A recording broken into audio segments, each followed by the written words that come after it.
estou na menopausa e faço o meu tratamento com o gel e ele não funciona. Vem comigo nesse vídeo que eu vou explicar para você por que o gel pode falhar. O gel hormonal transdérmico para ser passado na pele surgiu alguns anos atrás como uma nova possibilidade de administração dos hormônios através da pele para as pacientes que não poderiam usar os comprimidos via oral. Era o que nós tínhamos, já que as mulheres não podem usar injetáveis. Então, para fugir da via oral, que passa pelo fígado, pelo metabolismo hepático, intestinal, surgiu a possibilidade de usar a pele. Por que a terapia transdérmica pode ter várias falhas? Eu quero que vocês pensem comigo que a pele do nosso corpo, ela não foi feita para absorver, ela foi feita para nos proteger. Então nós, através da dermatologia, dos cosméticos, tentamos ultrapassar a barreira da pele e fazer com que substâncias entrem no nosso corpo, especialmente na corrente sanguínea. E isso nem sempre dá certo.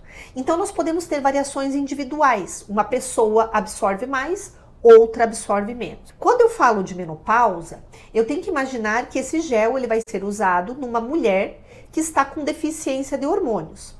Quanto maior a deficiência, ou seja, mais tempo de menopausa sem tratamento, a pele da mulher ela vai estar mais fina, atrofiada e ao mesmo tempo sem vascularização, com poucos vasos sanguíneos. Então, apesar dela ser atrófica e mais fininha, o gel pode penetrar, mas ele não alcança uma circulação sanguínea nesses vasos para fazer o efeito em todos os tecidos, que é o que se deseja com a reposição hormonal. A pele da mulher na menopausa, geralmente ela é seca, então a pele seca absorve menos também.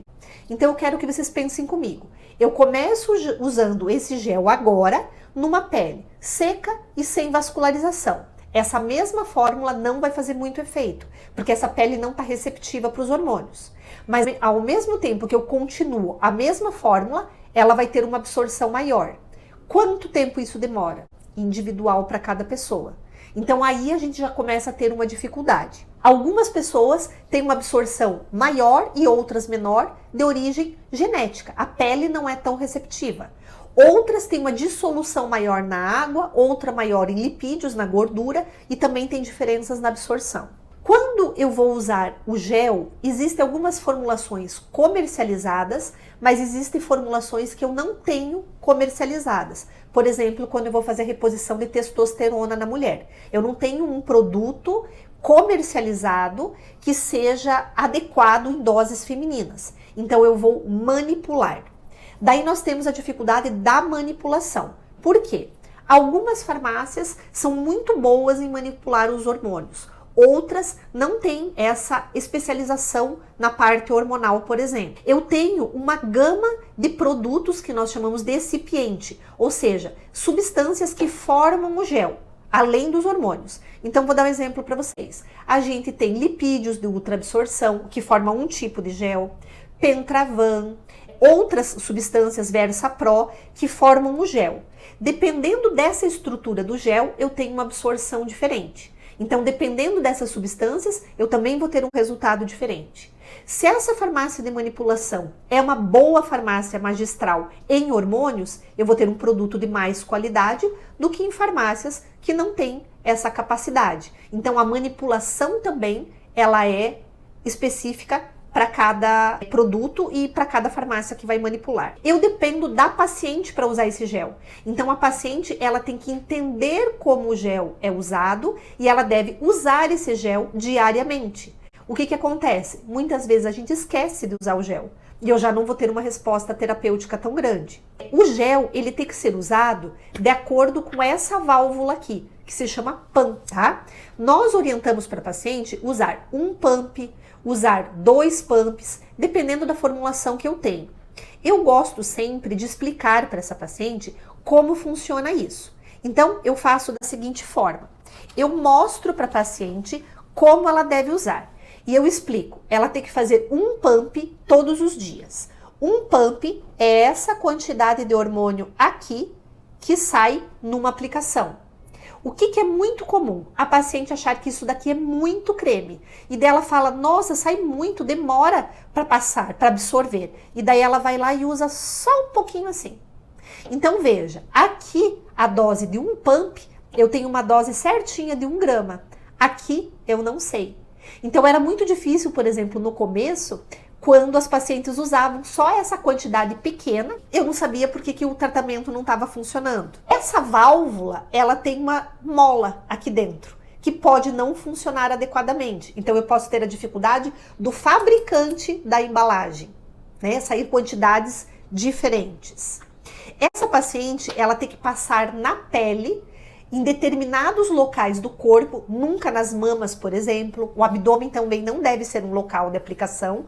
E ela tem que massagear até que tenha completa absorção. Lembrando que eu falei que a pele não absorve direito, que 10% do que eu passar na pele vai ser absorvido. 90% ele fica na pele. Então, o que a gente pede para a paciente ficar algumas horas com esse gel na pele? Qual a dificuldade que nós temos? Nesse período que a paciente passou, ela sua, vai perder esse creme, o hormônio e o creme com o suor, o gel. Eu tenho a paciente que veste uma roupa, logo em seguida que ela passou, a roupa leva o produto embora.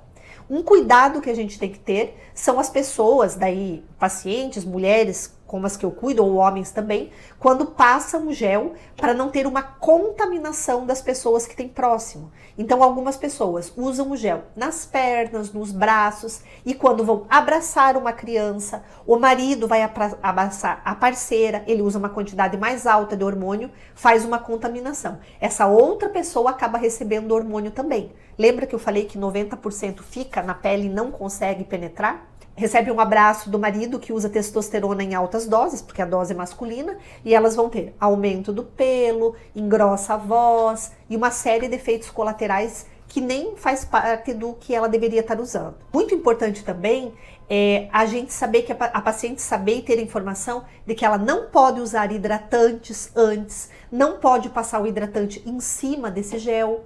Então a gente percebe que ele tem uma série de variáveis que vão influenciar no resultado que eu preciso. Alguns hormônios, por exemplo a testosterona, eles são mais estáveis na fórmula. Um outro hormônio chamado estradiol, ele é mais instável. Então a paciente faz a fórmula certa, na dose certa e não obtém o resultado.